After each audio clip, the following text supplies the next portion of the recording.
And we're back with Bedtime Stories, Grownup Edition, Feast or Famine, Part 10. When we left off, Veronica found out that she's only 9 weeks pregnant, and Donovan is insistent that it's not his and dumped her. Stephanie and Corey got some bad fertility news.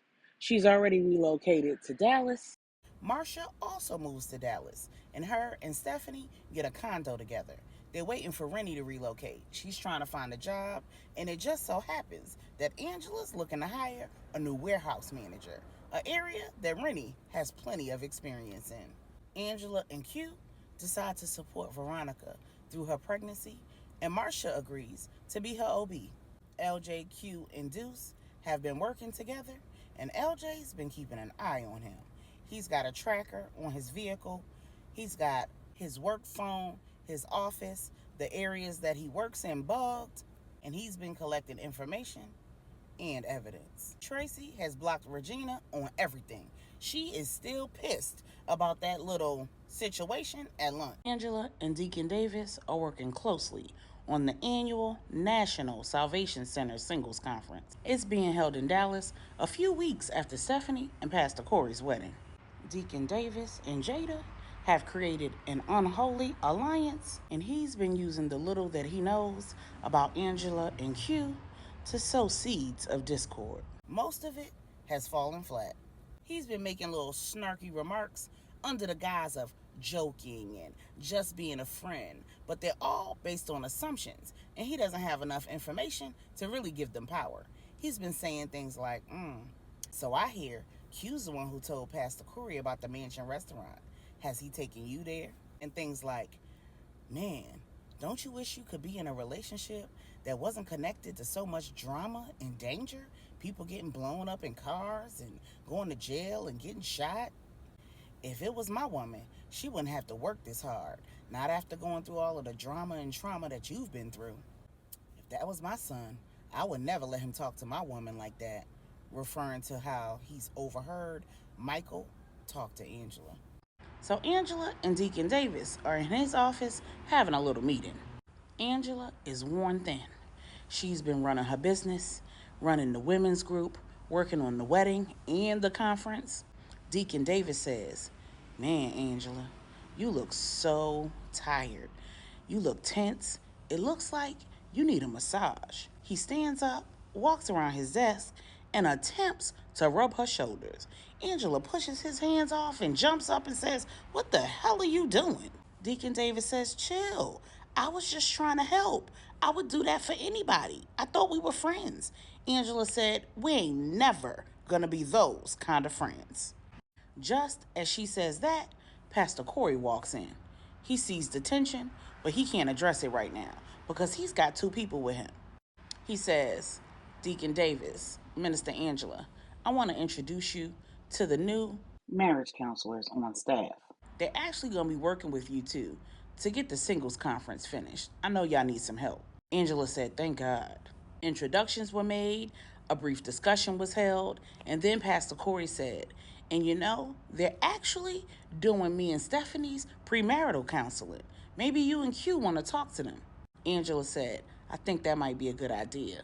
Pastor Corey headed out, and then the foursome sat down, talked through the remaining details of the conference, divvied up the remaining responsibilities, and added the marriage counselors to the agenda for the event. When she tells Q about the couple and the work that they do, premarital counseling, marital counseling, and so on, he agrees that it's probably a good idea that they sit down with them so that they can get a neutral party to help them work through some of the issues that they've been dealing with. Now, Q and Angela have been doing good.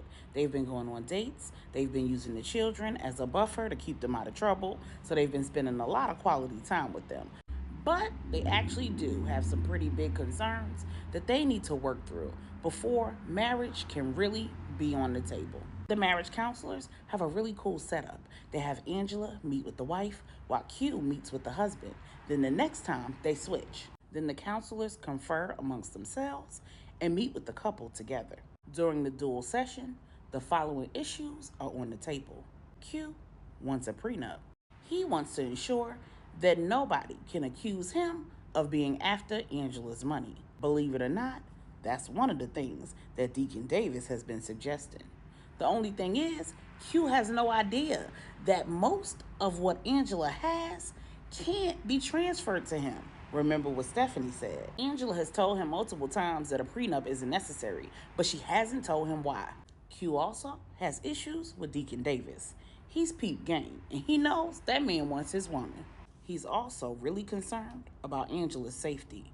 See, the work that he and LJ have been doing with the whole Captain Aronson thing has let them know that it's bigger, deeper, and wider than anybody else even knows. She's been traveling all over the country independently, and with her travel being so sporadic and last minute, Q's had a hard time keeping security on her. Now, Angela's concerns have been about her infertility. Angela and Marcus have one remaining embryo, and Angela's refusing to medically dispose of it. Her position is that it's a life, and it could very well be her last opportunity to be a mother again. Q is adamant that she will not carry a baby created by her and her deceased husband, and he's willing to trust God about the fertility issue. She's also concerned that Michael is hot and cold. He's receiving therapy, and despite the amount of time that she spends with him and how much she does for him, he's still kind of salty and at times downright disrespectful. Angela has no idea how they can possibly get over that particular mountain, but she's not comfortable moving forward with a marriage with a son, stepson, bonus son, whatever you want to call it, who isn't comfortable with her being in his life. By the end of the session, they're able to talk through all of the issues. The only exception is the infertility and the embryo. They end the session at a stalemate. Q says that he understands why she won't medically dispose of the embryo because he's in agreement that a life is a life. But he's willing to trust God. God showed him some things in his vision that he didn't share with Angela. He tells her in the meeting with the counselors that God showed him a family of 5, and the 2 youngest children were the split image of their parents. Angela tells him that she refuses to marry him if he's not willing to accept the possibility that that won't happen. She tells him, listen, I didn't know that I had fertility issues when I married Marcus, but I know now. And I know how much it hurts, how devastating it can be, how badly it can impact a marriage. Tell me something. How disappointed would you be if we didn't have more children? Q couldn't answer her. When Angela leaves the session, she goes to meet with Regina and Stephanie about business, and she's visibly upset. When they ask her what happened, she tells them about the counseling session. Regina says, well, you need to listen to him about that Deacon Davis stuff because that man, something is not right with him. And you know, when I say something ain't right, something ain't right. Angela said, Regina, I know that something's not right with Deacon Davis, but I have to work with him. Listen, there's something going on that I can't discuss with anybody. Believe me, I'm being very careful with Deacon Davis. But this is one of those situations where you have to keep your friends close and your enemies closer. Then Stephanie says, well, I need to tell you something. Then she tells Angela and Regina all about what she learned about her fertility issues. If nothing happens miraculously and naturally in their first year of marriage, they'll then look at IVF. They're in agreement, though, that they're not going to put more on Stephanie's body than it can handle, and they will not make procreation their top priority or their main focus. Then Angela looks at Stephanie and asks, how would you and CT feel about using the embryo that I have left? Stephanie looks at Angela and says, that's something that I have to discuss with him, but you're putting the cart before the horse. If me and CT can trust God for our fertility, why can't you trust God for yours? You have Angel. Remember, that was a spontaneous conception. Why can't God do it again? Angela says, it's not that I don't trust God. That's not even what the issue is here. I don't know why nobody's listening to me.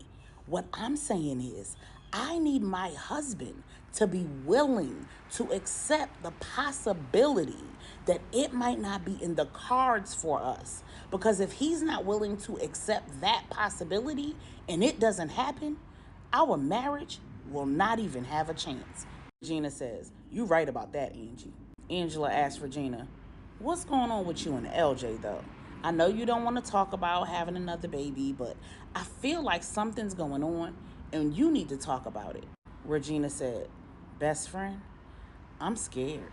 Regina says, "I don't know if it's his concern about another shoe dropping connected to the whole Captain Aronson situation or if it's something else." Angela and Stephanie say in unison, "What you mean?" Regina says, "Well, he's like really obsessed about having another baby.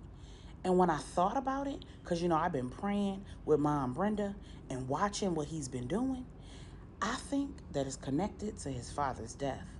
So his dad died when his mother was pregnant with Rennie." Stephanie says, "Yeah." Regina says, "Well, he died from prostate cancer. And I noticed that he's been eating a lot of foods and taking supplements that all of the research says are a good preventative measure for prostate cancer.